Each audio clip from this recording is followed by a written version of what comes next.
반갑습니다. 오늘 저희가 아주 흥미로운 자료를 가지고 좀 깊은 이야기를 나눠보려고 하는데요. 네, 바로 최드반 딕스 오른 박사의 글 스코틀랜드가 웨스트민스터 총회에 미친 영향입니다. 웨스트민스터 신앙고백서 아마 공부하시면서 정말 중요하게 다루실 텐데요. 그렇죠. 핵심 중에 핵심이죠. 근데 이 표준 문서들이 탄생한 배경을 보면 우리가 아는 것보다 훨씬 더 복잡한 이야기들이 많더라고요.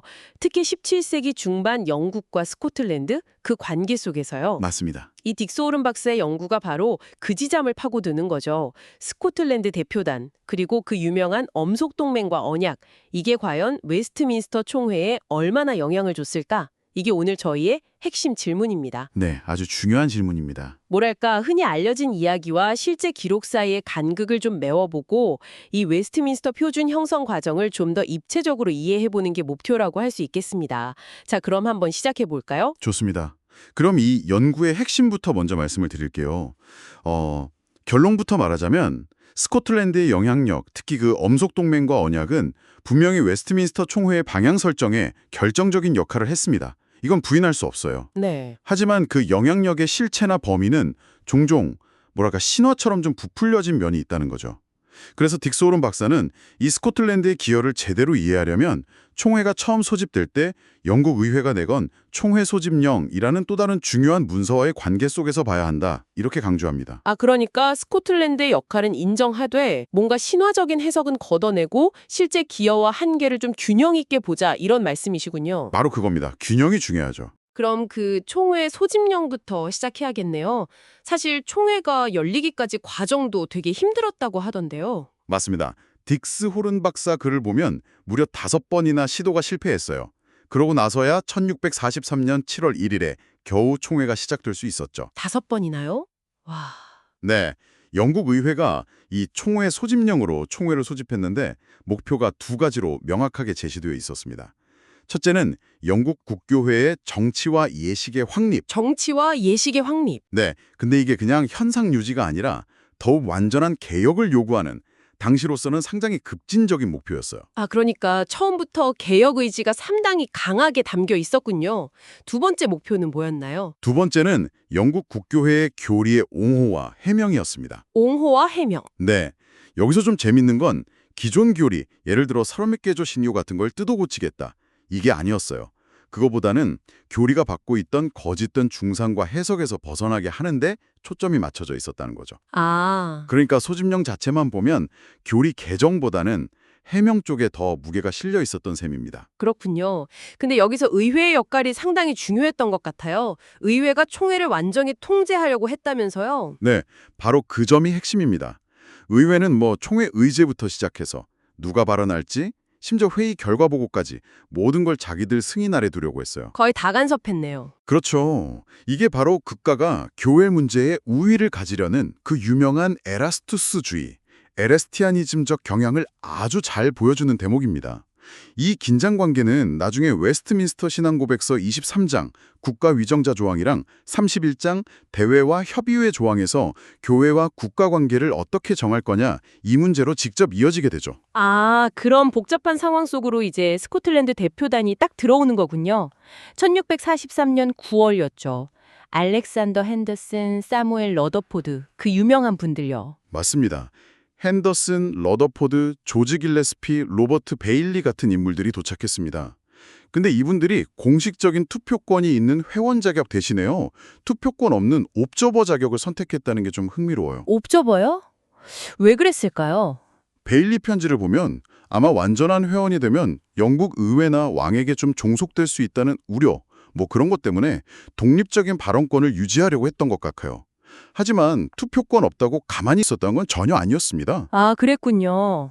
네, 총회 회의록을 보면요. 러더포드는 총회에서 가장 많이 발언한 사람 10손가락 안에 들 정도였고 베일리는 길레스피를 두고 당대 최고의 연설가라고 극찬했을 정도니까요. 와, 정말 존재감이 대단했네요.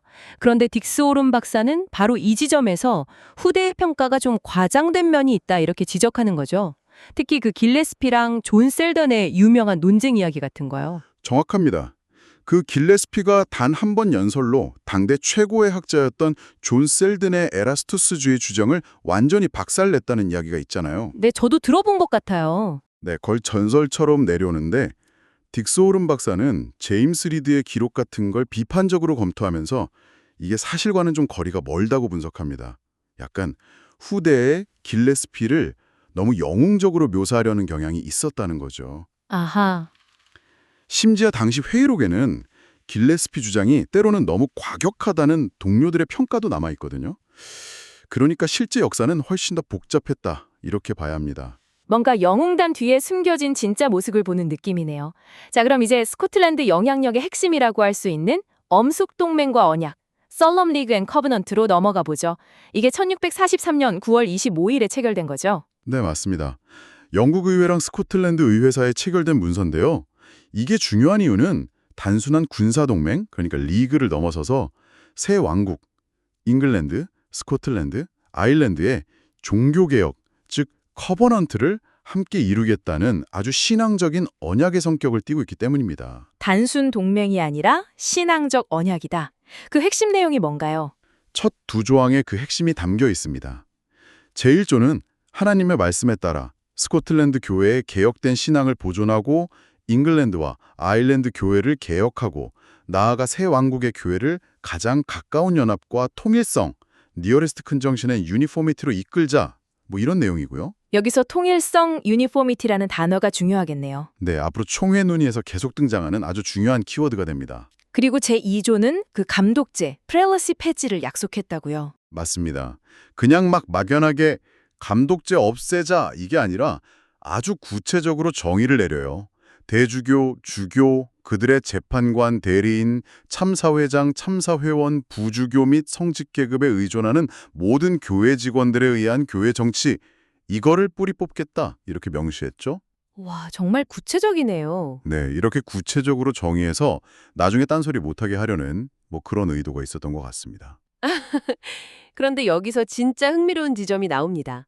딕스 오름 박사가 지적하는 것처럼 이 언약의 핵심 문구들, 예를 들어 하나님의 말씀에 따라 개혁한다거나 폐지될 그 감독제 목록 같은 것들 있잖아요. 이게 사실은 이미 총회 소집령에 들어있었다는 거죠. 네, 바로 그 점이 놀랍죠. 소집령에 이미 있던 문구들을 언약에 다시 넣은 건데요. 딕스 오름 박사는 이게 아마 총회 내에서 언약에 반대할 수 있는 사람들의 입지를 좀 좁히고 소집령과 언약 사이의 연속성을 강조하려는 일종의 전략이었을 수 있다. 이렇게 분석합니다. 아, 우리가 지금 하려는 게 갑자기 툭 튀어나온 게 아니고 이미 의회가 승인한 소집령이 연장선상에 있는 거다. 이렇게 말하고 싶었던 거죠. 와, 상당히 정치적인 계산이 깔려 있었네요. 하지만 소집령과 언약이 완전히 같지는 않았을 텐데요. 어떤 중요한 차이점들이 있었나요? 크게 한 3가지 정도로 짚어볼 수 있습니다. 첫째는 적용 범위와 대상이 달랐어요. 소집령은 기본적으로 총회에 참석하는 신학자들한테 해당되는 문서였잖아요. 네. 근데 언약은 달랐습니다.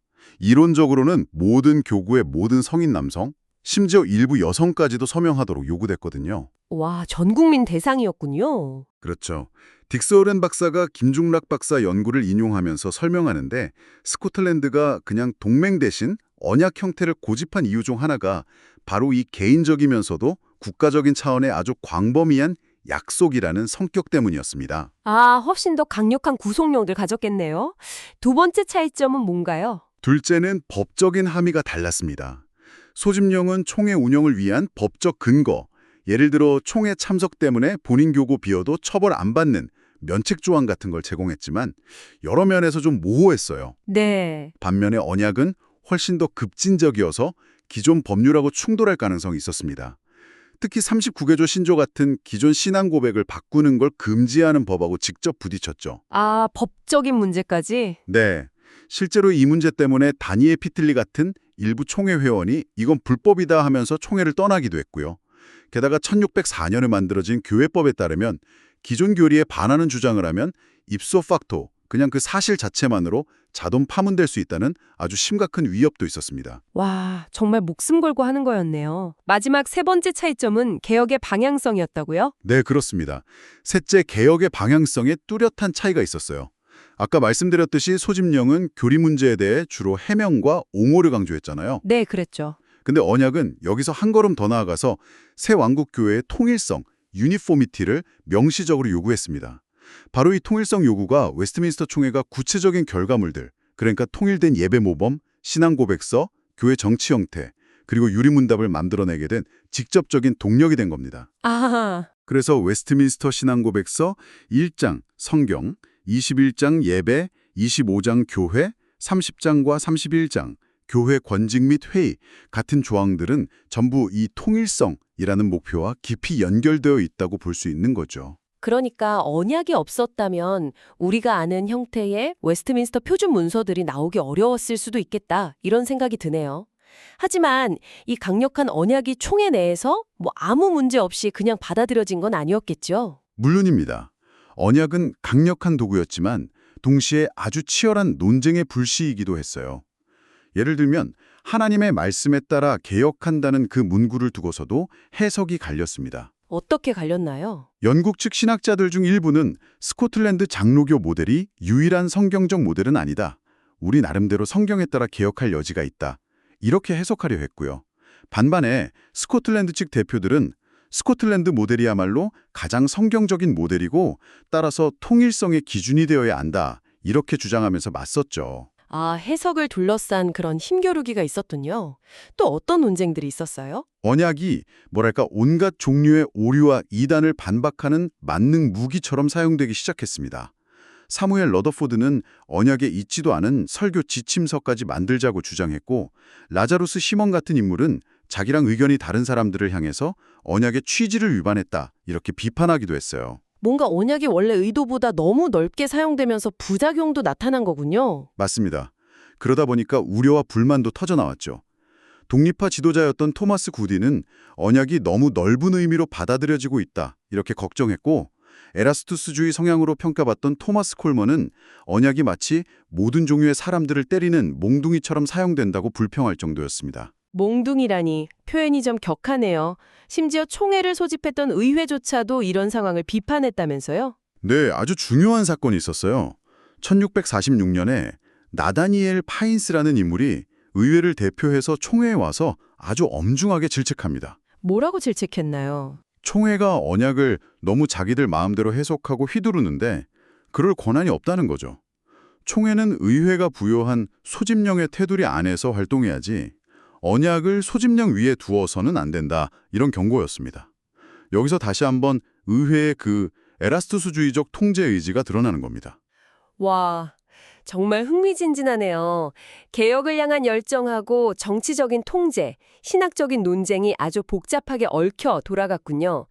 자, 그럼 이제 딕스 오른 박사의 연구 결과를 좀 종합적으로 정리해 볼 시간이 된 것 같습니다. 네, 결론적으로 딕스 오른 박사의 연구는 스코틀랜드의 영향, 특히 그 엄속동맹과 언약이 웨스트민스터 총회의 방향을 설정하고 감독제 폐지와 통일된 표준 문서 작성이라는 구체적인 목표를 향해 나아가는데 결정적인 동력을 제공했다는 점을 분명하게 보여줍니다. 네. 언약이 없었다면 총회의 작업은 훨씬 더 지지부진했거나 아예 다른 방향으로 흘러갔을 가능성이 높아요. 하지만 동시에 그 영향력이 절대적이거나 완전 신화적인 수준은 아니었다, 이 점도 강조하는 거죠. 그렇습니다. 총회는 이미 영국의회가 만든 총회 소집령이라는 틀 안에서 시작됐고 의회의 강력한 통제, 즉 에라스투스주의적 간섭이 계속 작용했죠. 또 허버트 팔머나 토마스 굿윈, 앤서니 터크니 같은 뛰어난 영국 신학자들의 기여 역시 결코 무시할 수 없습니다. 네, 영국 신학자들도 중요했죠. 신화에서 봤듯이 그들의 영향력에 대한 후대의 평가는 분명 과장된 측면이 있고요. 그리고 언약 자체가 연합의 도구이면서 동시에 해석 차이로 인한 갈등의 원인이 되기도 했다는 점도 중요합니다. 그렇다면 딕스 오른의 분석을 바탕으로 웨스트민스터 총회에 미친 스코틀랜드 영향의 강점과 약점, 그리고 이것이 오늘 신학을 공부하는 당신에게 주는 목회적 함의를 3가지씩 정리해 볼 수 있겠네요. 먼저 강점부터 짚어볼까요? 첫째 강점은 역시 개혁에 강력한 동력을 제공했다는 점입니다. 언약은 총회의 감독제 폐지와 통일된 표준이라는 명확한 목표와 함께 이걸 추진할 강력한 명분과 에너지를 불어넣었죠. 네, 동력 제공. 둘째는 경험 있는 리더십을 제공했다는 점입니다. 핸더슨, 러더포드, 길레스피 같은 분들은 이미 스코틀랜드에서 치열한 신학 논쟁과 교회 개혁을 경험한 인물들이었잖아요. 그렇죠. 이분들의 경험과 신학적 통찰이 총회 경험이 부족했던 많은 영국 측 신학자들에게 큰 도움이 됐습니다. 경험 있는 리더십. 세 번째는요? 셋째는 개혁의 핵심 쟁점을 부각시키고 논의를 심화시켰다는 점입니다. 언약을 통해서 교회 정치, 예배 형식, 교리 통일성 같은 개혁의 핵심 의제들이 총회 논의의 중심으로 떠오를 수 있었던 거죠. 네, 핵심 쟁점 부각, 분명한 강점들이네요. 하지만 약점도 있었죠. 첫째는 아까 이야기 나눴던 것처럼 역사적 기여가 후대에 의해 좀 과장된 측면이 있다는 거고요. 그 길레스피 대 셀든 신화가 대표적이죠. 네, 맞습니다. 둘째 약점은 무엇일까요? 둘째 약점은 분열과 갈등을 유발하기도 했다는 점입니다. 언약의 해석, 특히 그 통일성, 유니포미티 요구를 둘러싼 논쟁은 총회 내의 독립파와의 갈등을 심화시켰고 결국에는 완전한 합의에 이르지 못하게 하는 요인이 됐어요. 또 언약에 동의하지 못했던 일부 회원들, 예를 들면 피틀리 같은 사람들의 이탈을 초래하기도 했고요. 아, 연합을 위한 언약이 오히려 분열의 씨앗이 된 좀 아이러니한 상황이었죠. 연합을 위한 도구가 분열을 나타니 참 아이러니하네요. 세 번째 약점은 뭔가요? 셋째는 최종 표준문서 작성 과정에서의 참여 한계입니다. 웨스트민스터 총회의 최종 결과물인 신앙고백서와 대소요리 문답 작성 과정에서 스코틀랜드 대표들의 역할이 생각보다 제한적이었어요. 알렉산더 미첼이라는 학자가 지적했듯이 핸더슨은 신앙고백서가 완성되기 전에 사망했고 길레스피는 대요리 문답 완성 전에, 러더포드는 소요리 문답 초안이 나온 직후에 총회를 떠나 스코틀랜드로 돌아갔거든요. 아, 그랬군요. 물론 그분들이 초기 논의에 미친 영향은 엄청났지만 최종 문서의 아주 세부적인 문구 하나하나를 만드는 데는 영국 신학자들의 역할이 더 컸다고 볼 수 있습니다. 그렇군요. 강점과 약점을 종합해보니 스코틀랜드의 영향력이란 게 참 다면적이네요. 자, 이제 이 모든 역사적 분석이 오늘날 우리, 특히 신학을 공부하는 당신에게 어떤 목회적 함의를 주는지 정리해봅시다. 첫 번째 함의는 무엇일까요? 첫째, 신앙 고백의 역사성을 깊이 이해해야 한다는 점입니다. 웨스트민스터 표준 문서는 뭐 하늘에서 뚝 떨어진 완벽한 문서가 아니잖아요. 그렇죠. 딕스 호른의 논문 전체가 보여주듯이 이건 17세기 영국과 스코틀랜드라는 아주 구체적인 역사적, 정치적, 신학적 맥락 속에서 수많은 인물들의 정말 치열한 논쟁과 파협을 거쳐 만들어진 결과물입니다. 이 역사성을 이해하는 것이 신앙 고백을 오늘날 우리 상황에 지혜롭게 적용하기 위한 필수적인 전제라고 생각합니다. 맞아요. 그냥 외우고 따르는 걸 넘어서 그 배경을 아는 것이 정말 중요하겠죠. 두 번째 함의는 뭔가요? 둘째, 교회 개혁과 신학적 일치 추구에는 역동성과 갈등이 필연적으로 따라온다는 점을 인식하는 것입니다. 웨스트민스터 총회에서 벌어졌던 그 언약 해석 논쟁이나 다양한 신학적 입장들 사이의 충돌을 보면요. 오늘날 우리 교회 공동체 안에서 발생하는 다양한 의견 차이를 어떻게 바라보고 다루어야 할지에 대한 중요한 성찰을 얻을 수 있습니다. 아, 교회의 순수성과 일치를 추구하는 과정이 결코 쉽거나 평탄하지만은 않다는 것을 역사가 보여주는 거죠. 이건 뭐 벨직 신앙 고백이나 도르트 신조 같은 다른 개혁주의 신앙 고백들이 만들어질 때도 비슷하게 나타났던 현상이고요. 개혁에는 갈등이 따르기 마련이다. 중요한 교훈이군요. 마지막 세 번째 함의는 무엇일까요? 셋째, 교회와 국가의 관계에 대해 끊임없이 성찰해야 한다는 점입니다. 총회 소집령과 언약을 둘러싸고 벌어졌던 영국 의회와의 그 긴장 관계, 특히 국가가 교회의 신학적, 정치적 문제에 너무 과도하게 개입하려고 했던 에라스투스주의적 경향은 오늘날에도 여전히 유효한 질문을 던집니다. 네. 교회의 독립성과 국가 권력 사이의 바람직한 관계는 무엇인가? 이건 웨스트민스터 신앙고백서 23장 국가 위정자 조항의 가르침과 연결해서 현대사회 속에서 교회가 계속 고민해야 할 아주 중요한 신학적이고 또 실천적인 과제라고 생각합니다. 네, 정말 중요한 성찰점들입니다. 오늘은 체드 반 딕스호른 박사의 연구를 통해 웨스트민스터 총회에 미친 스코틀랜드의 영향을 아주 깊이 파고들어 봤습니다. 단순한 영웅담이나 비판을 넘어서서 총회 소집령과 엄속동맹과 언약이라는 두 축, 그리고 그 안에서 벌어졌던 복잡한 정치 역학과 신학적 논쟁들을 통해 역사의 실체를 조금 더 가까이 들여다볼 수 있었던 것 같습니다. 맞습니다. 스코틀랜드의 기여는 분명 결정적이었지만 그것이 영국 의회의 계산, 또 영국 신학자들의 역할과 어떻게 얽히고 설켜서 지금 우리가 아는 웨스트민스터 표준이라는 결과물을 만들어냈는지 그 과정을 이해하는 게 중요하죠. 특히 엄속동맹과 언약이 개혁의 강력한 엔진이었던 동시에 해석과 적용을 둘러싼 격렬한 논쟁의 진원지이기도 했다는 그 양면성을 기억할 필요가 있겠습니다. 오늘 논의를 마무리하면서 이 역사적 탐구가 당신에게 어떤 생각을 불러일으키는지 좀 궁금하네요. 네, 마지막으로 이런 질문을 한번 던져보고 싶습니다.